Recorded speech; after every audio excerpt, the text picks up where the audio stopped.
Olá, sou Paulo Eduardo e nós estamos chegando para mais um estudo aqui no canal Minuto Missionário. Seja muito bem-vindo, muito obrigado por já estar aí do outro lado nos acompanhando. Você que todos os dias acessa esse canal, mais uma vez, meu muito obrigado. Você que está aqui por acaso hoje, por alguma razão, apareceu esse vídeo para você e você está nos acompanhando, seja bem-vindo. Nós aqui estudamos a Bíblia todos os dias juntos. Nós temos, a partir de 6 horas da manhã, um vídeo novo, todos os dias, de estudos bíblicos expositivos. Vamos estudando versículo por versículo, observando o contexto, tirando lições para as nossas vidas, com muito cuidado para olhar exatamente o que as Escrituras querem nos dizer. Te convido agora a me acompanhar em mais um estudo. Vamos juntos! Nós seguimos aqui no discurso de Estevão, quando ele está fazendo a sua defesa, lá em Atos capítulo 7, Estevão acusado injustamente, falsamente, de alguns crimes, não é?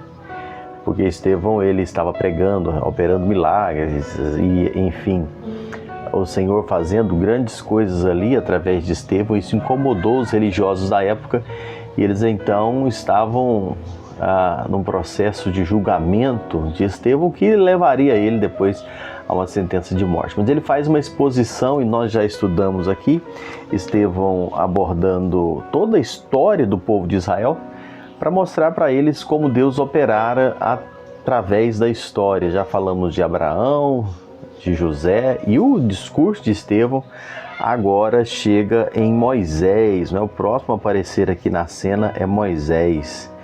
E aqui possivelmente Estevão vai demorar um pouco mais. O texto de hoje, vamos do versículo 17 até o versículo 36, Atos 7, de 17 a 36, ele se alonga um pouco mais porque ele foi acusado de falar contra Moisés. Você vê isso lá no capítulo 6, no versículo 11.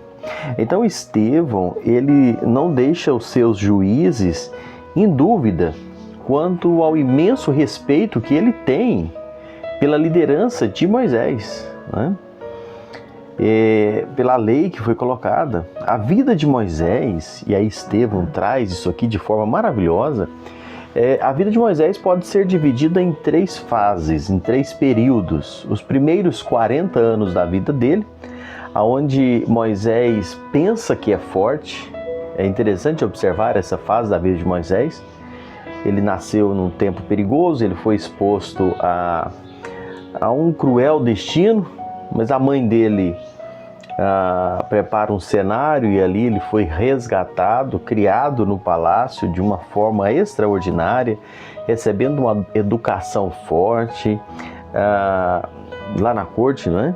Moisés se torna um homem douto, de toda a ciência do Egito, reconhecido como um indivíduo poderoso nas suas palavras, nas suas obras, e Moisés acha que realmente ele é forte. Então o que ele faz? Ele tenta libertar o seu povo com a força do seu braço, né? Ele tenta ser o libertador, mas os seus irmãos o rejeitaram como tal. Os versículos 23 a 28, Estevão vai tratando sobre essa fase. Depois nós temos uma outra fase na vida de Moisés, a gente poderia dizer o segundo período, onde ele vai dos 40 aos 80 anos. Nessa fase, Moisés reconhece que ele é fraco. Então ele passa de uma fase onde achava que era forte para que ele reconheça que ele é fraco. Nesse período, quando ele foi rejeitado pelo seu povo como libertador, ele foge para a terra de Midian. Lá ele se estabelece como um peregrino. E nesse lugar ele casa, tem filhos. Moisés troca o trono pelo deserto. Moisés troca as carruagens e o cajado. As carruagens do Egito por um cajado, se torna um pastor de ovelhas. Enfim, ele troca o conforto da corte pelo calor do deserto. E quando Moisés está nesse deserto, Deus aparece para ele. E Deus lhe convoca a ser o libertador de Israel. O mesmo Moisés, rejeitado pelo seu povo, pelos israelitas, agora, com a autoridade de Deus, é juiz, agora é escolhido como o chefe libertador do seu povo, com assistência do anjo que lhe apareceu no meio da sarça ardente, é um texto muito conhecido. Estevão aborda isso aqui dos versículos 29 até o versículo 35. Então, nessa fase, José reconhece que é fraco, e é justamente nessa hora que o Senhor o convoca e está pronto para usá-lo. Então, temos a terceira fase na vida de Moisés. Nesse momento, Moisés, ele aprende que Deus é tudo. Então, de um homem que acha que é forte, ele passa para um homem que reconhece que é fraco. E agora, dos 80 aos 120 anos, Moisés entende que Deus é tudo. Ele já é um octogenário. Moisés vai ao Egito, libertando o povo de Israel da amarga escravidão. Deus manifesta na terra dos faraós, acontece aquelas 10 pragas, a intervenção miraculosa de Deus, e eles saem dali, não é? Triunfam sobre o faraó, o panteão dos deuses adorados naquela época, isso no versículo 36. No momento onde Deus, então, impõe a sua autoridade, o seu poder. Para os judeus, e a gente tem que lembrar sempre o contexto que Estevão está falando disso aqui, para os judeus, Moisés estava acima de todos os homens que haviam obedecido o mandato de Deus. Ele, literalmente, era um homem que havia deixado um reino para responder ao chamado de Deus e conduzir o seu povo. Moisés, extremamente respeitado por aquele povo ali. William Barclay, ele corretamente destaca que o homem de grandeza não é aquele que os judeus não é aquele que, como os judeus, está atado ao seu passado e apegado aos seus grandes privilégios. O homem verdadeiramente grande é aquele que está pronto a responder o chamado e sai e deixa para trás toda a comodidade e a tranquilidade que ele tinha. E Barclay comentando isso aqui, e de forma muito acertada, o homem de grandeza não é aquele que está atado ao seu passado e apegado aos seus privilégios. Enquanto Moisés não reconheceu que ele não era nada, Deus não estava pronto para usá-lo. Apesar de Deus estar conduzindo toda a história, não é? Desde o resgate, desde a ideia de Joquebede de colocá-lo naquele cestinho no Rio Nilo, Deus estava conduzindo toda a história. Mas Deus só usou Moisés quando ele viu que ele não era nada. Quando ele viu que toda a educação e força que ele tinha, não era por ali que o Senhor ia agir.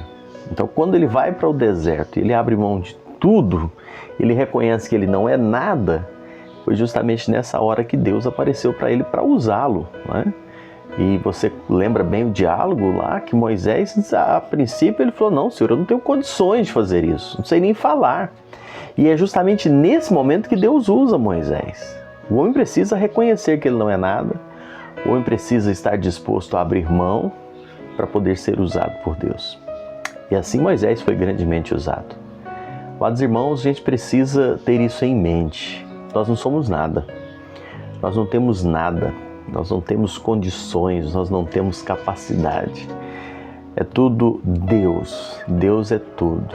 Deus pode nos usar, mas primeiro nós precisamos entender que nós não somos nada, não conseguimos nada. Enquanto você estiver vivendo essa onda que é ensinado hoje, não é? Nos coaches por aí, você é tudo, você pode, você tem capacidade, você tem poder, você. Quando você estiver nessa onda aí, Deus não vai usá-lo. Eu fico vendo essas coisas na internet muitas vezes, esses pregadores coaches, né? Que fica virando para as pessoas dizendo: você pode, você é isso, você é aquilo, acredita em você, vai. Eu só fico lembrando disso aqui. Moisés, enquanto estava achando que ele era, que ele podia acreditar nele, ele foi rejeitado pelo povo e não foi usado por Deus. Mas quando ele entendeu que ele não era nada, que era só Deus mesmo, então começou a grande obra na vida dele. E Deus possa abençoar a nossa vida, que nós venhamos entender: grande é Deus. O que Deus faz através de nós é pela graça e pela misericórdia dele. Deus te abençoe. Obrigado por me acompanhar em mais um estudo.